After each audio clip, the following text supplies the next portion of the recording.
평안한 휴일을 보내고 계시기를 바랍니다. 크립토 토마토 인사를 전해드리고 있는데요. 어제 이제 제가 암호화폐 시간 동안에 여러분들께 말씀드린 것 중에 하나가 곧 있으면 비트코인 변동성이 좀 커질 수도 있다. 그리고 여러 분석가들이 지금 현재 비트코인 가격, 그러니까 어제의 가격이죠. 7,700불대에서 최근 고점을 찍은 것 같다라고 이야기를 했었는데 조금씩 지금 떨어지고 있는 모습 보여주고 있습니다. 코인 마켓캡 상에서는 7,500불이지만 실제로 거래소를 가보면 좀 더 낮은 가격에서 거래가 진행이 되고 있죠. XRP도 마찬가지로 덩달아서 떨어지고 있는 안타까운 모습 확인을 해볼 수가 있습니다. 자, 그리고 일단 오늘은 주말인데요. 뭐 엄청나게 중요한 소식은 또 나와있지 않은 그런 상황. 그렇지만은 여러분들께 도움될 만한 정보들을 또 한번 싹 모아가지고 가지고 와봤습니다. 자, 코인필드의 CEO이자 열렬한 XRP 지지자 그리고 XRP 레저를 기반으로 솔로제닉 프로젝트를 개발을 하고 있는 코인필드의 CEO 밥 라스가 어제 이런 영상을 올렸습니다. 보시면은 솔로제닉 트랜잭션이 굉장히 빠르다. 200개의 거래가 확인이 되는데 XRP 네트워크 상에서 15초가 채 걸리지 않는다. XRP가 정말 좋다. 이런 식의 게시글을 어제 남겼었습니다.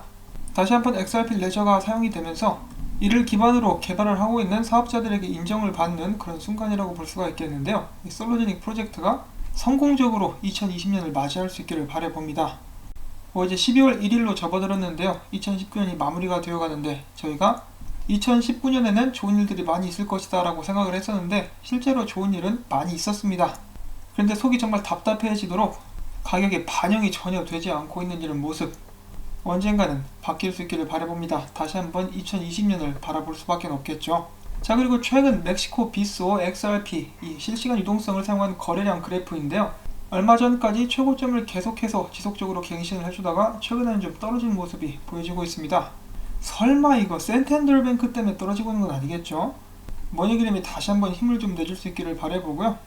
멕시코만 나라겠습니까? 필리핀도 있고 여러 국가들이 있기 때문에 머니그램의 사업이 계속해서 번창해 나갈 수 있기를 바라봅니다. 자, 그 다음에 어제 또 특이한 일이 하나가 있었다라고 하는데요. XRP 차트 웹사이트인데 이 지불, XRP 지불이 갑자기 여기까지 치솟았습니다. 여기 이렇게 있다가 여기까지 올라간 것인데요. 굉장히 높은 양의 상승을 보여줬다라고도 볼 수가 있겠는데 XRP 가격에는 전혀 영향을 주지 못했죠. 그리고 이 지불이 XRP의 직접적인 활동과 연관이 없을 수도 있습니다. 그렇지만은 특이사항이기 때문에 여러분들께 전달해드린 것이고요. 그 다음으로 제가 준비를 해본 소식은 이제 올해 초중반이었던 것 같습니다. 빵형이 이제 프레젠테이션에 나와가지고 행사에 나와가지고 자신의 경험담을 이야기를 하죠. 전에 중동 쪽에 리플사의 고객 중에 한 명이 큰 은행이었는데 리플사의 소프트웨어를 이렇게 사용을 하고 있는데 갑자기 화가 나서 빵형에게 전화를 했다라고 하죠. 우리의 거래 내역이 다른 은행에서 볼 수 있도록 공개가 되고 있다. 우리는 이런 것을 원하지 않는다. 은행이나 금융업계의 사람들은 자신들이 얼마만큼의 자금을 굴리는지 다른 경쟁사나 은행들이 알기를 원하지 않는다라는 그런 발언을 했었습니다. 그래서 저도 영상에서 그러면은 그런 부분들은 어떻게 해결을 하는 것인가, 그때까지만 해도 잘 몰랐었는데요. 최근에 제가 이 맷 해밀턴 씨가 남긴 트윗을 보고 거기에 대한 답을 이제 좀 알 수 있게 되었습니다. 보통 이제 리플사의 소프트웨어를 사용을 할 수 있거나 사용을 하면서 리플넷에 가입을 하게 될 수가 있는데요. 이 리플넷에 속해 있는 가입자들 사이는 이 P2P 상으로 거래가 진행되는데 거래 내역이 보이지 않게 된다고 합니다. 그렇지만 한 가지 아쉬운 것은 보통으로 XRP가 아니라 법정 통화들을 지금 현재 쓰고 있다고 하는데요. 그 후에 트윗을 또 잠깐 읽어보게 되면 이런 리플넷 멤버들도 XRP 레저상에서 페이먼트 채널을 열고 거래를 할 수 있다라고는 그런 언급도 되어 있습니다. 그러니까 뭐 한마디로 정리를 해보자면은 리플사가 알아서 잘 하고 있다. 작은 문제들은 이제 우리들은 걱정할 필요가 없다. 이런 식으로 봐도 되지 않을까 싶습니다. 그냥 놔두면은 알아서 잘 합니다. 자, 그 다음에 리플사의 마잔 델라틴 씨 2019년에 참석한 행사 중에 델타 서밋이라고 있었습니다. 여기에서 이분이 또 프레젠테이션을 하게 되는데요. 또 뱅크 XRP님께서 이제 중요한 부분을 편집을 해가지고 올려주셨길래 한번 들어봤더니 이제 도움이 될 만한 내용들이 있어가지고 제가 한번 요약을 해서 여러분들께 들려드리려고 합니다. 첫 번째로는 이 머니그램에 대해서 잠깐 언급을 하면서요. 머니그램은 세계에서 가장 큰 송금 회사 중에 하나이다. 그들은 오늘날 경쟁과 해결해야 될 문제들에 직면해 있는데 바로 이 중에 하나가 송금 비용을 낮추는 것이다. 그들은 내가 앞서 말한 바와 같이 암호화폐를 브릿지 커런시로 사용하기 시작했다. 목표는 당연히 경제적인 발전 및 비용 절감, 사용자들에게 더 나은 서비스를 가져다 주는 것이다. 리플사의 비전은 이미 다른 직원들이 여러 차례 이야기를 했듯이 인터넷의 가치를 실현시키는 것, 즉 돈을 정보를 보내는 것과 같이 쉽게 보낼 수 있도록 만드는 것인데, 말로는 쉽다, 말은 쉬운데 돈에 관한 것이기 때문에 지역별 규제, 법적인 규제 혹은 문제, 그리고 신용에 관한 것도 포함이 된다. 우리는 그러한 리플넷을 만들어가고 있는 과정 속에 있다. 나는 스위프트에서 장기간 일을 해왔었고 10년 정도 일을 했었죠. 이미 구성된 인프라 내에서 일을 진행을 했었다. 내가 처음에 리플사에 들어오게 되었을 때 이 일이 쉽지 않으리라는 것을 알고 있었는데, 특히 은행들과 금융기관과 사업을 함께 해 나가야 하기 때문에 그런 것이었다. 리플사가 하려는 일은 단기간에 하루아침에 이루어질 수는 없다. 우리는 과정들을 거쳐서 이렇게 우리와 함께 일하고자 하는 기관들의 준비가 되어 있는 정도에 따라서 맞춰서 가야 되는데, 일단 우리의 목표는 그들이 사업을 하는데 지장을 주지 않고 도우면서, 그러니까 은행들이 DLT를 사용하면서 P2P로의 연결을 돕고 이를 통해서 은행들로부터 이 기술에 대한 신뢰를 먼저 얻어내는 것이다.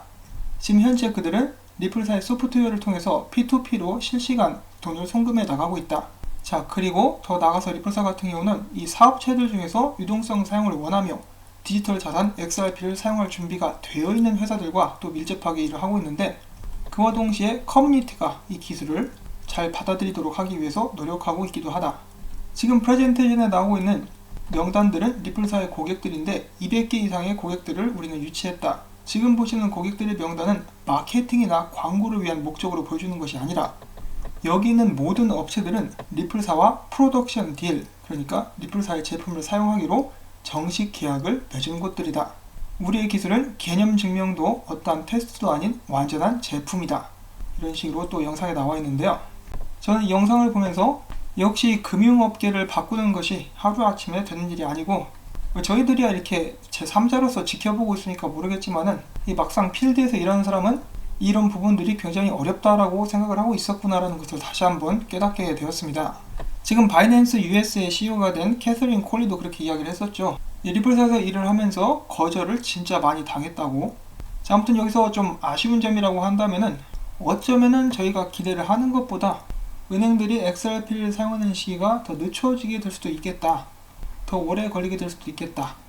반면에 긍정적인 부분을 생각을 해보자면은, 지금 리플사가 하고 있는 일들의 성과가 하나둘씩 나오고 있다. 블록체인 기술 전파와 함께 이를 받아들여가고 있는 은행들이나 업체들의 숫자가 늘어나고 있다는 것입니다. 그리고 각 은행이나 업체별로 말을 한 대로 어느 정도 준비가 되어 있느냐에 따라서 맞춤 서비스를 진행을 하고 있는 그런 상황인데, 여기에 불이 붙어가지고 가속화되는 것을 기대를 해볼 수가 있겠는데, 아무래도 리플사의 사업 초기보다는 지금이 훨씬 더 일을 해 나가는 과정이 수월하지 않을까 싶습니다. 지금 리플사가 굉장히 많이 알려졌죠. 막 CNN, BBC 그리고 네노어라 하는 행사에 다 초청이 되고 있으니까요. 그래서 앞으로 미래는 지겨우시겠지만은 전 밝다라고 생각을 합니다. 아니 뭐 어떻게 합니까? 그게 사실인데. 아직도 암호화폐 시장은 초기예요.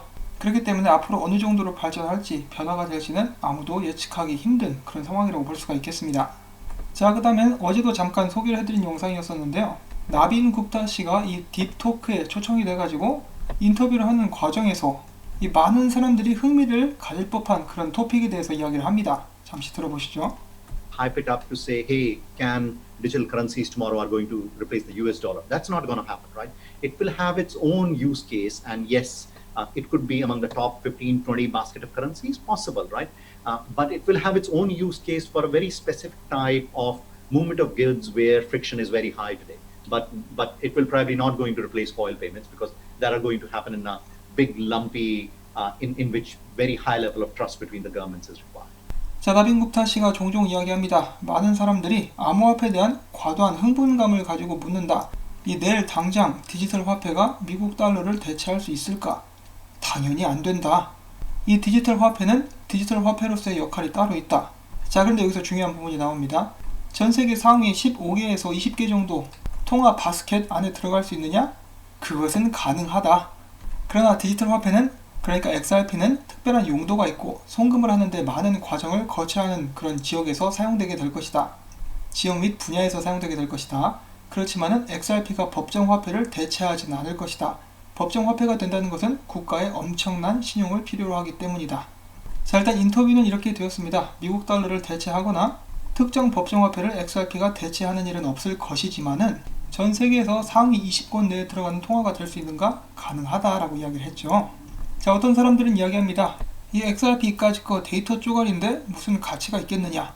자, 근데 그런 식으로 따지면은 여러분 지갑 속에 들어있는 지폐들 있죠? 미국 달러든 한국 돈이든 중국 위안이든 그것도 전부 다 가치가 없습니다. 그냥 종이 쪼가리예요. 연동되는 가치가 전혀 없고 각 국가 간의 신뢰를 기반으로 해가지고 발행되고 있는 종이 쪼가리에 불과합니다. 자, 그래서 여기서 중요한 개념은 이 신뢰가 될 수가 있겠는데요. 앞에서 말잔 델라틴 씨도 이야기를 했죠. 이 신뢰를 얻는 거 정말 중요하다고 이야기를 했는데, 만약에 XRP와 리플사가 각 은행들로부터, 국가들로부터, 중앙은행들로부터 신뢰를 얻게 된다면 이 통화 중에 한 자리를 차지하게 될 수도 있겠습니다. 미래가 정말 기대가 되는 그런 부분이라고 볼 수가 있겠죠. 2020년이 기대가 되는 것도 사실이지만 앞으로 3년 후, 5년 후에는 XRP가 어떤 위치에 가 있을지 그런 부분들도 많은 기대가 됩니다. 자, 그 다음에는 암호화폐를 스왑 이렇게 바꿔주는 그런 앱이 있는데요. FAAST라고 합니다. 여기서 이제 XRP를 지원하겠다라고 하는데요. 이 앱, 그러니까 이 거래 플랫폼의 특이한 점은 하드웨어 월렛 안에 있는 암호화폐를 바로 교환할 수 있도록 도와준다라고 합니다. 저도 한 번도 사용을 해보진 않았는데, 자, 이런 서비스가 있고 여기서 XRP를 지원한다는 소식 나왔고요. 굳이 암호화폐를 거래소로 옮기지 않고 교환을 할 수 있다라고 하니까 편리하긴 하겠네요. 자, 아무튼 그 다음에는 마지막으로 짤을 한번 가지고 봤는데요. 여기는 이 XRP 멤버 중에 한 명이 컴퓨터가 지금 판매가 되고 있는 상점에 가가지고 모든 컴퓨터마다 이 피앗 리크라고 하죠. 암호화폐들이 어느 나라에서 실시간 어느 정도 거래가 되고 있는지 그 사이트를 들어가가지고 XRP를 전부 다 돌려놨다고 합니다. XRP가 상승하고 있을 때 이런 걸 했었어야 되는데 그때는 좀 올라가고 있었나 보죠. 전부 다 이런 식으로 가게에서 쫓겨나고 싶어가지고 열심히 이렇게 난리를 치고 있습니다. 자, 영상을 마지막으로 전 오늘도 준비한 소식들을 여러분들께 전달해 드릴 수가 있었습니다. 지금 현재는 비트코인 가격을 따라다니고 있는 XRP지만은 리플사는 그것과는 별개로 자신들의 비전을 실현시키기 위해서 한 발짝 한 발자국 계속해서 열심히 나가고 있습니다. 이들의 목표가 완전하게 다 이루어질 수 있는 그날이 빨리 올 수 있기를 바라보면서 저는 여기서 인사를 드리려고 합니다. 도움이 되셨다면 구독과 좋아요 그리고 광고 시청, 광고 영상 재생을 마무리가 될 때까지 여러분들께 부탁을 드리고 싶습니다. 그런 도움을 통해서 제 채널은 유지가 되고 있기 때문에 다시 한번 말씀을 전해드리고요. 행복한 휴일 마무리하실 수 있기를 바랍니다. 안녕히 계십시오.